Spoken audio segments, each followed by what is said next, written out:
Hello everybody, I'm Ramsis. And I'm TheVespor. And we're here for another edition of Vesper's Retro Reviews, our pilot review series. This time it's our third in the Transformers series, More Than Meets the Eye Part 3. Finally finishing off the pilot episode to Generation 1 Transformers.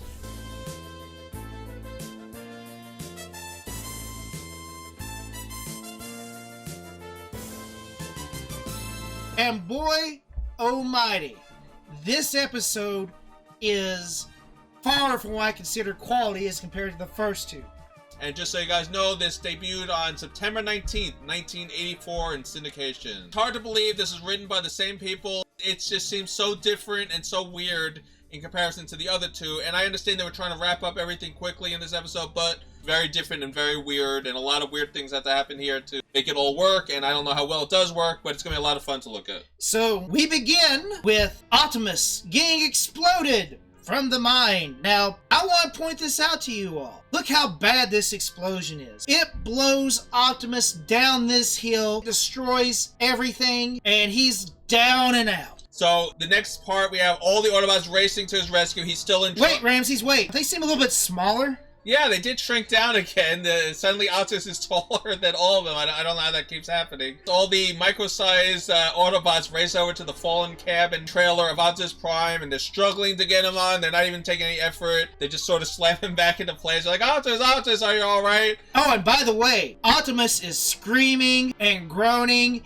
and then he suddenly decides to transform. He's like, can you do it, Optimus? And now this is one of the funniest moments because pretty much it sounds like Optimus is giving birth and he's trying to transform.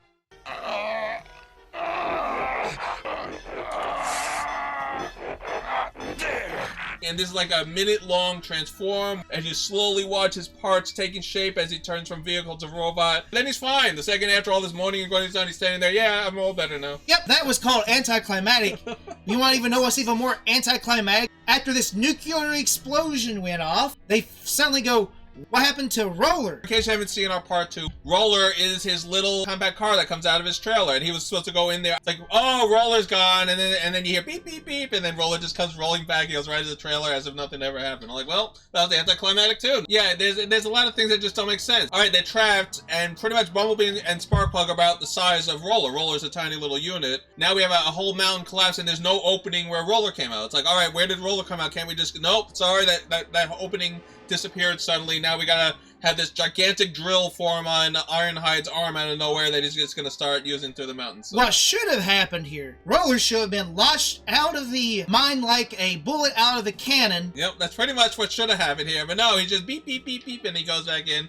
And don't get too used to Roller. You're not gonna see him very often in this series. Very silly, but now we have the whole Autobot force drilling through because Bumblebee and Sparkplug are still trapped in the mountainside. And guess what? They too survived this nuclear explosion, only being trapped and not crushed. But this also raises a question of where were the two Seekers they were fighting in that hallway when it exploded? Because when we left them, they were very clearly on top of Bumblebee and Sparkplug, but now they're nowhere to be seen. And they were clearly being buried in rock. But guess what? As with all things in this series, the Autobots, much like the Decepticons, automatically assume they're destroyed. Destroyed now, yay! Yeah, there's no proof, there's no evidence. And apparently, Riser getting ready to fly off, Megatron just shoots a hole through the dome, and we see that apparently the rubble that fell and hit them was just a trick of the camera. It apparently was just little pebbles on them. And they also have all of the freaking Energon untouched. It was a total failure of a plan. I have no idea what that whole plan was, because the Decepticons pretty much won and got away with everything. Anyway, so that ends that ridiculous scene. So the cliffhanger sucked, and the resolution of it all sucked too. Everyone's fine, of course. And now Ironhide has the funniest moment in this scene, because I was just like, golly gee, they got away, that's that. And Ironhide's like, what do you mean they got away, that's that? Yeah, Ironhide, they're faster us in the faster, just let them go. Oh well, they beat us again. I'm like, screw that. I'm gonna fly after him. No, Ironhide, don't do it. And Blue Steel's like, don't worry, I'll save him, bro. So it was 2 on 8.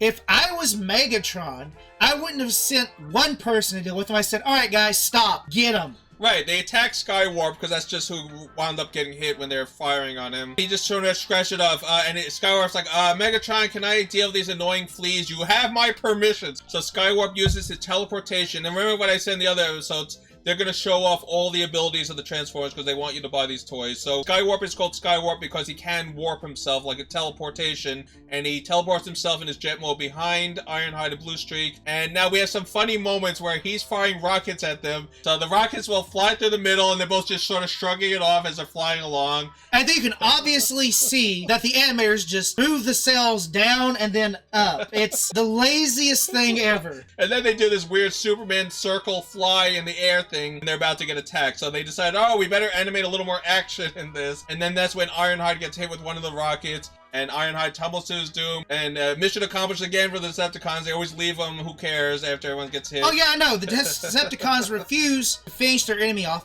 even when they're laying helpless before them in the arc like the first episode. Exactly. I see why this war is going on for millions of years. Yeah. But also, let's be thankful because Ironhide landed in a pond in the middle of nowhere and it's just floating there. My mind still is going...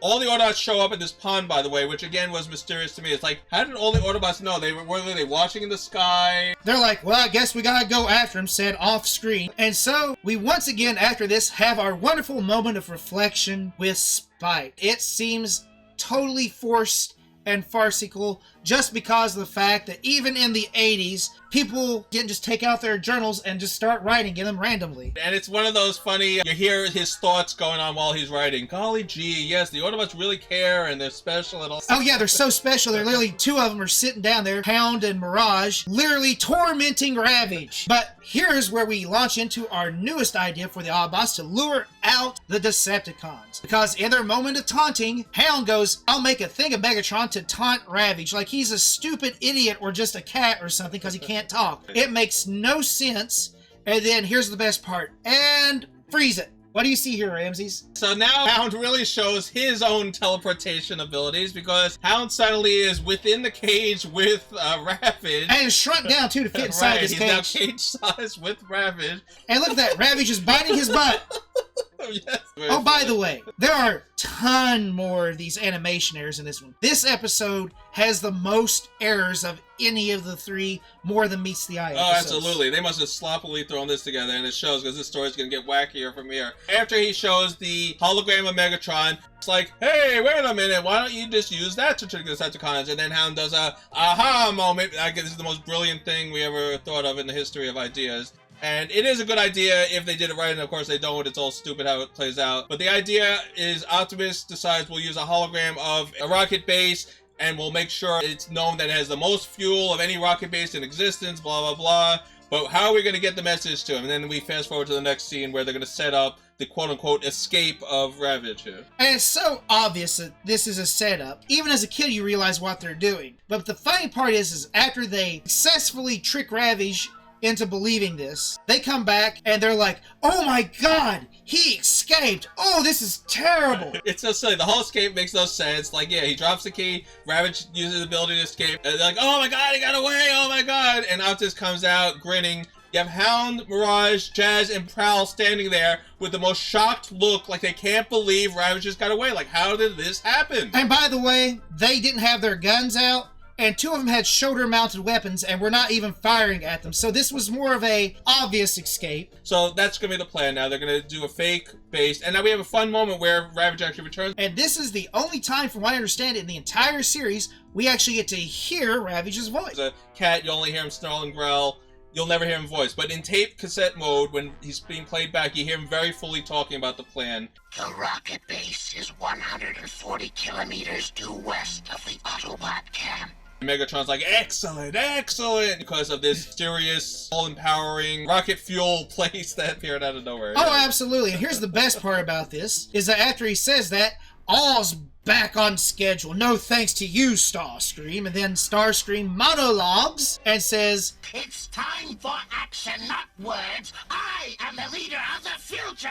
Megatron interrupts him and goes, "You've made a mistake, Starscream. First was telling me you're going to replace me." Of course, Starscream wants to shoot him, so he turns around and shows he has a new hidden power to form force fields in front of him. When did Megatron ever have force field abilities? I don't know, but here And then, your second mistake, Starscream, is not finishing me when you had the chance. So, of course, Starscream begs for his life, and Megatron only shoots him in the arm. So, Megatron is very merciful. He does not finish off even Starscream. Time and time again, Megatron will forgive and put up with and deal with Starscream when Starscream is time and time again his biggest problem on this team. If he just got rid of Starscream, some of Megatron's plans might actually work. We can honestly say without a doubt that even though Megatron has made some bad decisions, they would have all succeeded if it wasn't for Starscream. And that he saves his life here is again another mistake, because this is going to come back to play later, and we'll get to that scene when we get there. So now we're going to head to the phony rocket base. So funny thing about this is there's going to be a real rocket base, which again makes no sense that Optimus guessed there was actually a rocket base in the area that had it. And the best part about all this is the fact Talon just comes out of nowhere and creates a gigantic base where he's shown to have no ability to do that before, literally 2 seconds before the Decepticons show up. So yes, the Decepticons are already there, quote unquote, and now a huge fight comes out. And the funny moment is the mini-bots are dressed up, so all the mini-bots are wearing these tight coats around their boxy bodies, and it looks so awkward and stupid. I'm like, how's that gonna fool anybody? So yeah, you might think all that's ridiculous as it is, and it's like, alright, the Autobots trick the Decepticons, Megatron's firing from all over the place, he has a side cannon, he has an arm cannon. It's really cool because they show off Megatron's other gun that never gets used, where the nozzle's actually in his hip in the toy, but it made no sense. So Megatron's firing on them, the Autobots start attacking, and now a huge battle breaks out. And then Optimus says, wait a minute, cut, stop, everything. And that's because they're falling to scrap, which makes no sense, because Megatron's like, "Aha, you fools! Look what you've done! I've outsmarted you here!" And then Optimus, being the true leader that he is, realizes that the villain is monologuing and is like, "Go on, Megatron. You're in the driver's seat." "Why don't you continue on, Megatron?" And then Megatron does. He's like, alright, yes, as I was saying. So yeah, he's gonna keep on monologuing and telling his whole plan. "You fools! I beated you! Ha ha ha! I knew it was a plan all along! Ha ha ha! Wouldn't that mean that he literally had no faith whatsoever in Ravage? Yeah, pretty much. How did Megatron figure out that it was... So, alright, let's put all the pieces together here. So Optimus, in his great wisdom, let Ravage go, but before revealing the plan that they were going to take them to a fake rocket base. Okay, alright, we get that part. Megatron then listens back to Ravage talking, which will never happen again. And Megatron goes, aha. And then when he shows up, he said, I knew it all along. When did he figure this out? Well, here's another thing. Megatron's too busy dealing with Starscream. Where do you have time to make these robots? Yeah, where did these fake Decepticons come from? That's another question. I haven't been watching this. Actually, I've been wondering that the entire first 3 episodes is where all these extra Decepticons are coming from. But yes, where did they get the ability to build fake clones that were all able to fight and go, you know, and attack and stuff? And then when they fall apart, by the way, I want you to notice that they don't look anything like what they were supposed to. They look like just pretty much junk with springs and screws and spirals everywhere. They look nothing like any of the Decepticons when they fall apart. Well, what's the amazing part is Megatron is now by himself, surrounded by the entirety of the Autobots, and he just flies away after he's done bragging. The whole Autobot team, by the way, is there, and Megatron is by himself, and they just watch him as he just flies to freedom. Hello, you had Megatron there, Optimus, telling you, nope. Let him fly away. Well, he goes away. Here's the best part about it. Remember how we was talking about the Fake-Icons? Well, you know there's only 3 jets in the Decepticons. Well, if you look at this scene here, there's at least 6. And then when you go to the next scene at the actual Cape Carlson rocket base, you notice on the screen there's like 12 or 13 of these dots. Yeah, you look at the radar, because the humans are all watching at the base, are all like, sir, we're being attacked, and there's dots all over the place. More than there are Decepticon forces on the whole planet. Suddenly in this group of Decepticons. Like, where do they keep coming from? And by the way, he only sent 3 of them. But then we have Soundwave appears out of thin air. For just a second. Literally, right, just a second. Like, there's Soundwave, and then everyone has cubes all over the place. It's the quickest ambush ever.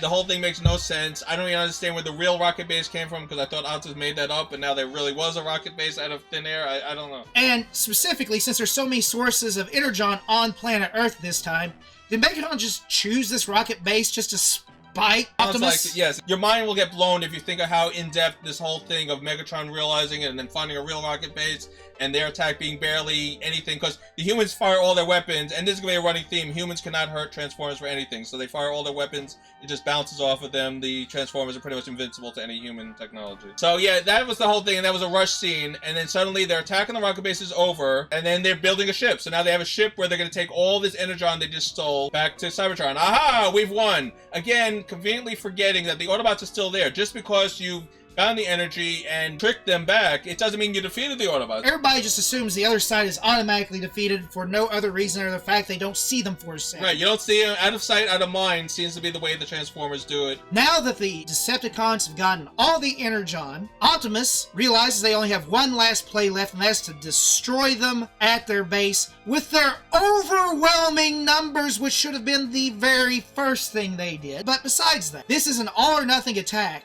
But let's go ahead and ask for volunteers, which makes no sense. Well, I was laughing again. I'm like, all right, that's it. If they don't win, it's over. This is what it's all about. So Jazz became the de facto second in command, and that'll change too, because you don't really see that happening after this episode. And now this is a great scene. You see all the Autobot toys available at this time are standing there in formation, and they look impressive. It's a great scene. They all stand forward, and you even have the humans, Sparkplug and Spike, standing forward too. They'll all join in. Not that they had a choice. Like, imagine this is a real war, and you're asking soldiers who wants to do this. Most of the people would say, no, I don't want to do this. I didn't ask to be in this war, but it makes no sense. But it is a cool scene showing all the Autobots staying in formation. That's the only thing I liked about it. Yeah, because they don't do it. They literally lose their home. Right, and then we get Jazz saying to transform, and Optimus says, Let's roll! They all transform. Great again. This all looks very impressive. It was great as they all traveled along to the spaceship in the distance. And you know what's even more amazing, folks, about this is we actually get to see their Star Cruiser. Now, if you recall from the first episode, they just built the Star Cruiser out in the middle of nowhere. Now it's surrounded by a mountain. But to stay true to form with Megatron, the entirety of the Autobot forces surround their base. They don't even notice it until they once again shoot at Megatron and once again miss by a mile. So the Decepticons are all like, let's get on the ship, let's get out of here quickly, because the great plan is, let's not finish all the Autobots. Again, we're just going to ignore them, because again, out of sight, out of mind. So as long as we leave them there, they won't be able to do anything to us. The Decepticons just assume, because they're taking off, that the Autobots just can't fix their ship and come after them in, like, what, 3 days that this is going on? Exactly. You didn't win, you just got the jump start to get back to Cybertron. So again, the logic made no sense. So now the battle is interesting. They're all fighting. There's a huge battle going on here before the Decepticons leave. And we have a rematch from the first part. Remember where Rumble defeated Hound underwater? So yeah, so Hound's strangling him and he's punching him nonstop. You hear the clanking and Rumble's just like shaking there. It was very intense. And then we have Starscream's about to blast Optimus Prime. Oh no, that's it. And suddenly the gun goes flying. And guess what happened? Spike threw a rock, by the way, and hit Starscream's null ray and it went Holy crap! Now I see why Megatron is not worried at all about Starscream. He's so easily defeated by a rock. Yeah, and that's after Ravage went after only Spike, by the way. He picked the weakest target, and the Autobots just pummel him. So this battle's all over the place. And by the way, Prowl rolls right over Starscream's gun, but of course you see Starscream's gun perfectly formed again in the next moment that we see him. So we totally forgot that we destroyed his gun. So yeah, that huge battle breaks out, and it's funny. And then Megatron decides, screw this, let's just get out of here. And they all run onto the rocket platform. And this is another funny moment, because they're all firing everything they have at everything but the Decepticons. So they fire the platform, they fire the rock base, and it's doing no damage right away. They're just bouncing off harmlessly as the Decepticons just laugh and go into their ship. But truth be to Megatron here, he was the first into battle, and he was the last to leave. And then the rocket takes off in one of the fastest takeoffs of a rocket. No countdown, no anything. They just push the button, the thing blasts off. We watch the rocket blasting into the air, and everyone's all shocked and upset. And Optimus yells, Megatron! Wait a second, Ramses. This scene seems familiar.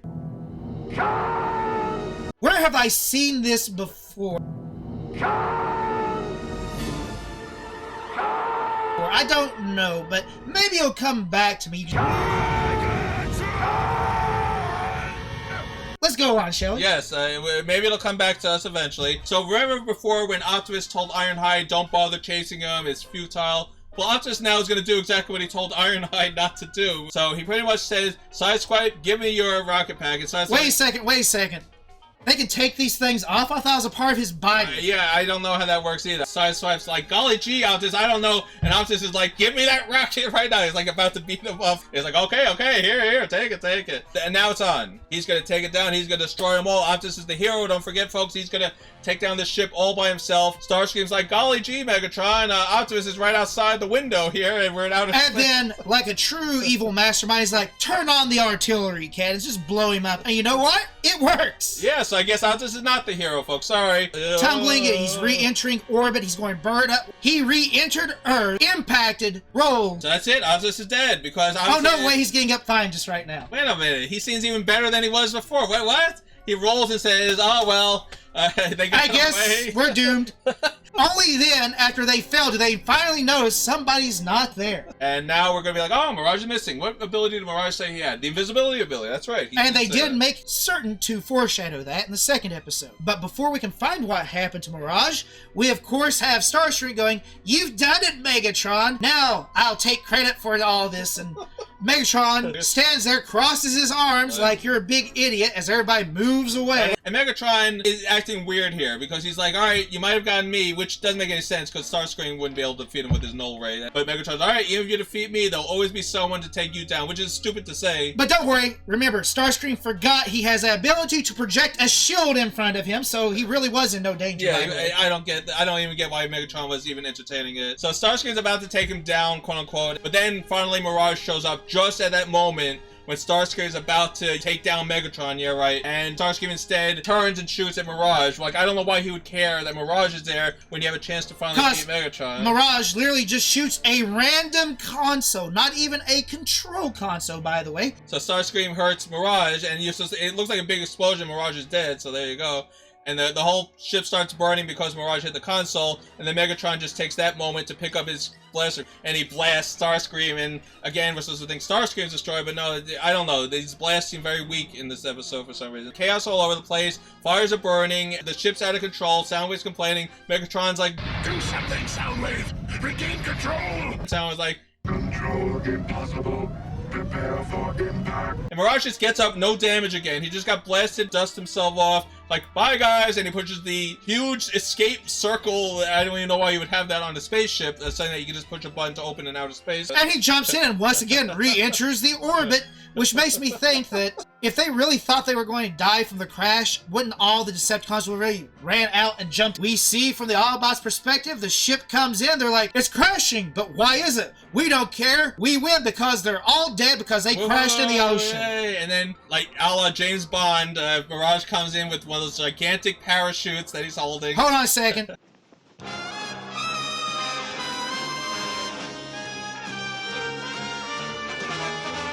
Yep, exactly. They're all cheering and screaming when they realize Mirage was the hero here. The ship crash lands into the ocean. And then again, we assume, well, that's the end of the Decepticons. Why? The ship didn't explode. Nothing is damaged. We're not going to go there to look. We're just going to assume a ship crash landed into the ocean, so that's the end of them. By the way, both Optimus and Mirage survived this. Out a ship. What makes you think that ship there, which did not explode or show any other damage to it other than loss of power, is going to blow up on impact?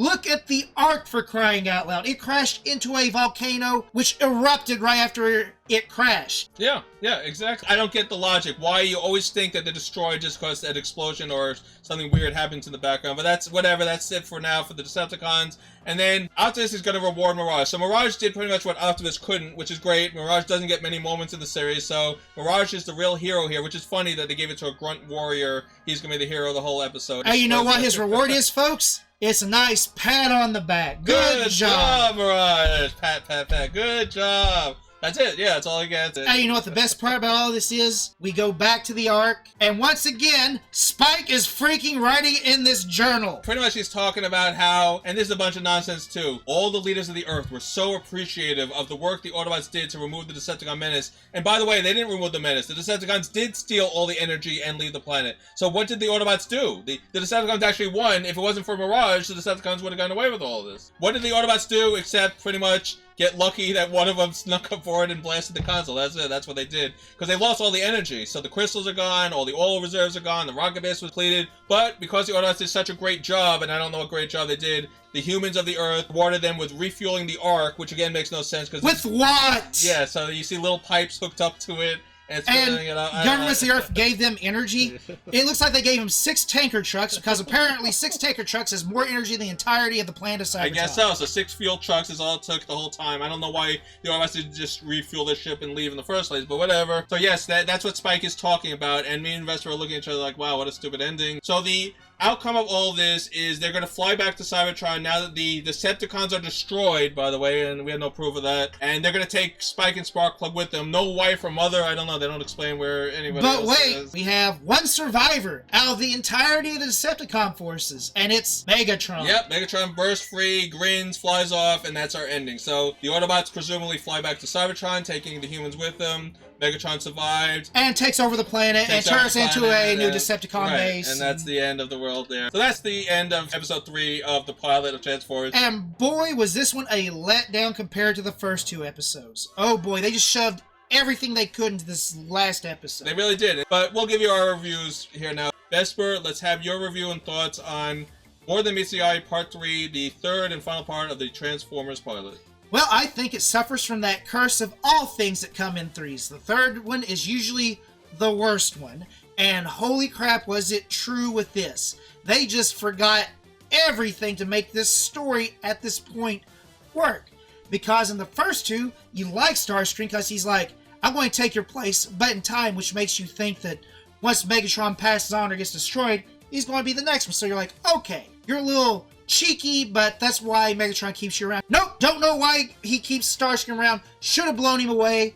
Tried multiple times, was a bad shot, I guess. Other than that, this episode by far was very forgettable compared to the other 2. None of the Transformers acted like who they were supposed to be. Starscream went off the deep end. Megatron went off the deep end. Optimus was not Optimus, and nothing made sense. My final thoughts for this is that it's wonderful that it completes the trilogy. It's very obvious that it's a rushed job to finish what probably should have taken another episode to describe in detail. Of all the pilot episodes, this one was the worst and also had the most continuity and animation errors. To me, this episode was 2 stars. This was as bad as you could get. Because it was so forced, so rushed, so many errors. Nothing made sense when you had the first 2 episodes and they were good. And the story made sense. 2 stars, final answer. Alright, I thought it was an interesting end to the trilogy pilot episodes. It's funny, it's silly, it shows the laziness of these companies. They're trying to quickly get these cartoons out when the toy line comes into place. And this was shown in September when the new season of cartoons came out. So they really were rushing to the market, and it has that rushed look to it. There's a lot of animation errors, there's a lot of just weird things going on that make no sense. Story seemed rushed, the conclusion seemed rushed. It's like, why aren't we doing a 5-part pilot? Why are we only doing 3? It didn't make any sense. It's kind of like how season 4 ended with 3 episodes when it should have been 5, but that was due to budget reasons. This one just seemed like they were rushing it to market very quickly, and that's why they did it 3. And it really shows because everything is compact into this part 3, and it's so rushed and weird, it makes no sense. I was laughing a lot, and probably for the wrong reasons. I mean, you have a lot of strange stuff, like Ravage being taunted, and Optus yelling at Sideswipe, and you have weird moment of Ironhide, like, pretty much disobeying Optus, and then you have Optus making these grunting sounds while he's transforming, which is hilarious, and you have the whole, you're in the driver's seat, and Megatron just monologues further, and then you have Starscream versus Megatron. There's a lot of weird, funny moments that make this a very enjoyable episode, but the story just was nonsensical. The cliffhanger is supposed to make it like there's gonna be something important, and everyone's just fine after that, so it led to absolutely nothing. And then we're just all over the place. We have tricks that don't work, we have plans that make no sense, and we have the characters acting strange, and it did not connect properly to the other 2. The other 2 were fun parts where it showed them on Earth. This one was more just about, let's trick them, let's get them, let's fight them, let's do this, and we have Starscream acting dumb, and the Autobots are all over the place, and let's let him get away, and let's get it over here, and he's onto this, and he's onto that. It was just all over the place, strange and weird, and I still like it. I'm going to give it a little more than Vespor, but not much more. I'm going to give it 2.5 because it was funny. I think the humor alone, and I do base my review on how much I enjoyed it, not how great it was, but how I enjoyed it, And I was laughing because of the ridiculousness of a lot of the stuff. You have the Optimus screaming Megatron as he's staring there. It's just, there's a lot of crazy stuff going on here. And we have to remember, this is to sell the toys. That's what this was all about. They're selling a toy, and it worked on me. I'm gonna be very honest. I was the sucker in 1984 who saw these 3 episodes and said, I am a Transformers fan for life, and I still am to this day. I still have every Transformer I've ever bought, and it's a lot. And I'm very proud of that collection, but it was all due to these 3 episodes. So you have to remember they have a very special place. But even as a kid, you realize how corny and silly it is. There's so many things that make no sense. You have to believe it all makes sense because this is the universe that they've built here. But it's very silly and dumb and funny. So I am going to give it 2.5 on the humor. But I am going to say the series gets better after this. But it's going to get worse too. There's some good episodes, some bad episodes, some horrible episodes, some great episodes. It's going to be all over the place. But that's what I gave it here. And please be sure to check out all 3 of our episodes to see our full opinions on the puzzle.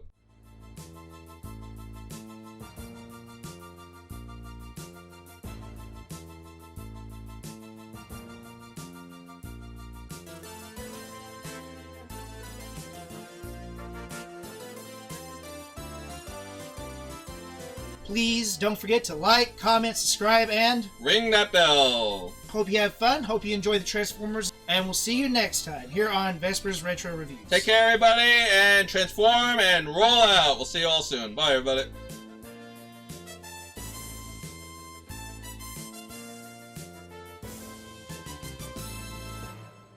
It's time for action, not words. I am the leader of the future.